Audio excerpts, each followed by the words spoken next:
Halo semua, namaku Eleazar Evan Mulyono. Teman-teman biasa panggil aku Ezer. Aku seorang pemuda dari Ambarawa, sebuah kecamatan kecil yang mungkin teman-teman nggak tahu tempatnya di mana. Karena namanya Ambarawa mungkin dikira dari kepulauan kecil di Nusa Tenggara sana. Padahal sebenarnya bukan. Ambarawa itu ada di Jawa Tengah, tepatnya di Kabupaten Semarang.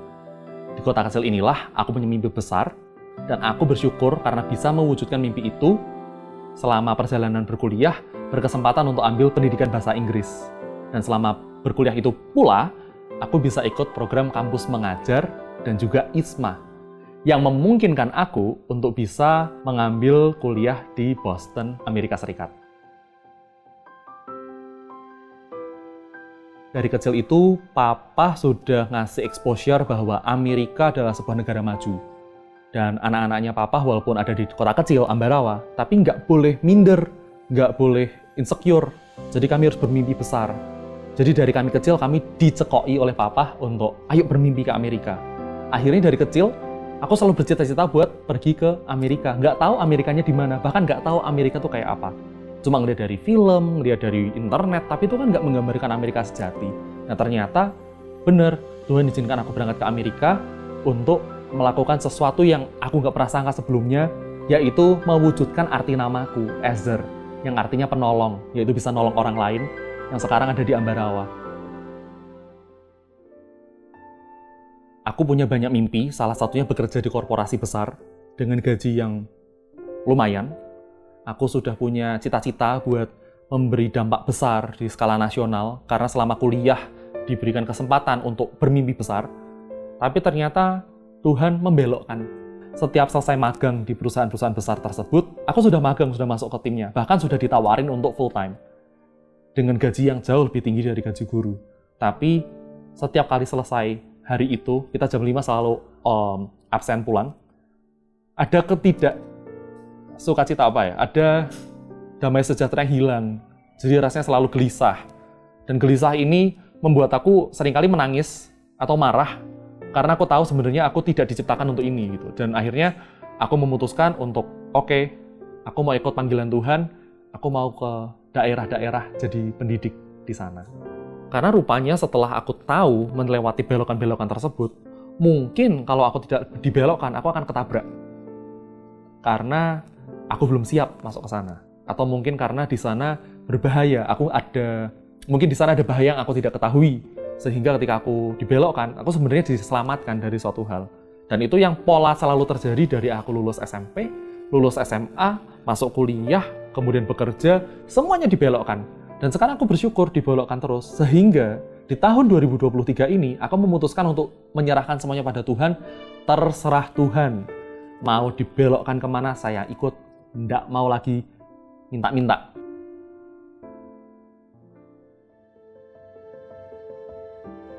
Sekarang aku ambil peran sebagai pengembang kurikulum dan juga guru bahasa Inggris di KB dan TK. Jadi KB dan TK itu isinya anak umur 3 tahun sampai 6 tahun. Kami setiap hari selama 1 jam belajar bahasa Inggris, mulai dari menyapa, memperkenalkan diri, lalu kosakata-kosakata sederhana, supaya ketika mereka besar nanti, mereka nggak takut sama bahasa Inggris. Kenapa aku mau mengajar anak usia 3-6 tahun? Sebenarnya karena aku di usia 3-6 tahun merasa 1, nggak punya figur bapak, 2, gambar diriku rusak.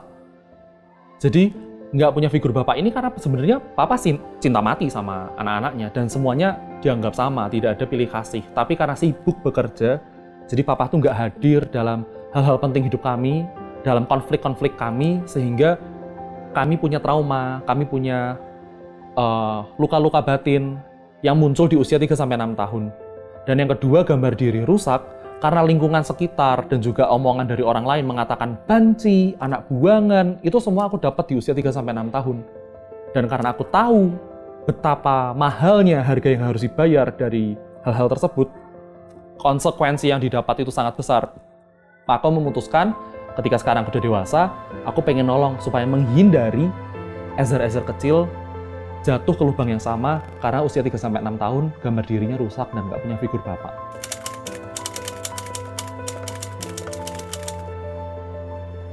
Hal yang bikin aku senang setiap kali aku ngajar adalah ketika anak-anak datang dan nyapa aku.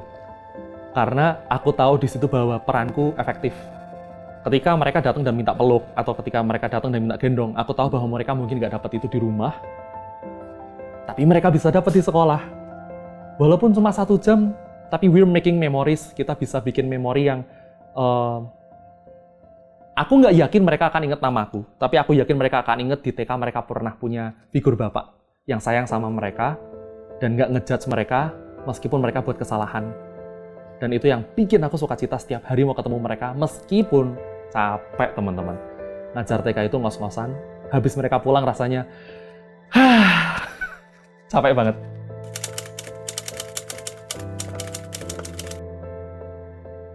Jujur, aku merasa sendirian. Karena meskipun banyak guru, kami semua punya beban masing-masing. Job description-nya beda-beda. Yang laki-laki megang TK, dan juga anak muda yang megang kurikulum, itu cuma aku. Dan aku sekarang sedang berdoa sama Tuhan. Tuhan, aku nggak bisa sendirian. Engkau utus para rasul aja berdua-berdua. Masa utus Ezer sendiri di sini? Dan Ezer disadarkan lewat perjumpaan dengan banyak orang, Ezer memang nggak lagi sendirian. Ada orang-orang yang walaupun belum satu tim, tapi tetap dukung Ezer. Dan sekarang Ezer juga punya iman bahwa ke depan ada tim khusus yang bisa megang hal yang aku pegang sekarang. Jadi pekerjaan di kurikulum, di pembelajaran di TK, itu nanti ada tim khusus yang bisa mengembangkan. Dan kami percaya, kami itu maksudnya aku dan tim teman-teman di sekolah, bahwa pekerjaan Tuhan meskipun kelihatan mustahil, tapi bersama dengan Tuhan itu bakal jadi indah.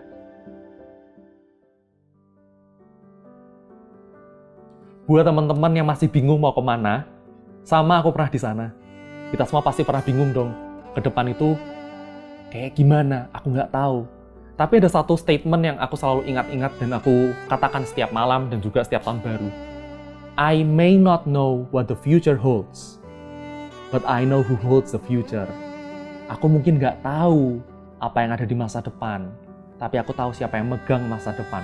Dan itu adalah Bapak kita semua, yang jauh lebih sempurna daripada Bapak kita di bumi, yang dia tuh pengen sebenarnya terlibat dalam hidup kita. Dia udah kangen banget. Makanya, kalau bingung, deket pulang sama Bapak. Bapak udah kangen. Pasti nanti dikasih tahu. Mau kita jadi kaya, atau mau kita jadi pelayan di lapangan, mau kita jadi orang yang ada di perusahaan besar, semuanya panggilan. Ada yang dipanggil jadi sponsor, ada yang dipanggil jadi pelaksana, ada yang dipanggil jadi konseptor. Makanya deket sama Bapak. Kalau deket sama Bapak, pasti dikasih tahu panggilan kita kemana. Buktinya aku sekarang di sini. Sama teman-teman juga di YouTube ini bisa menikmati kasih Tuhan. Jadi teman-teman juga pasti bakal bisa tahu Tuhan mau arahkan kemana kalau deket sama Bapak.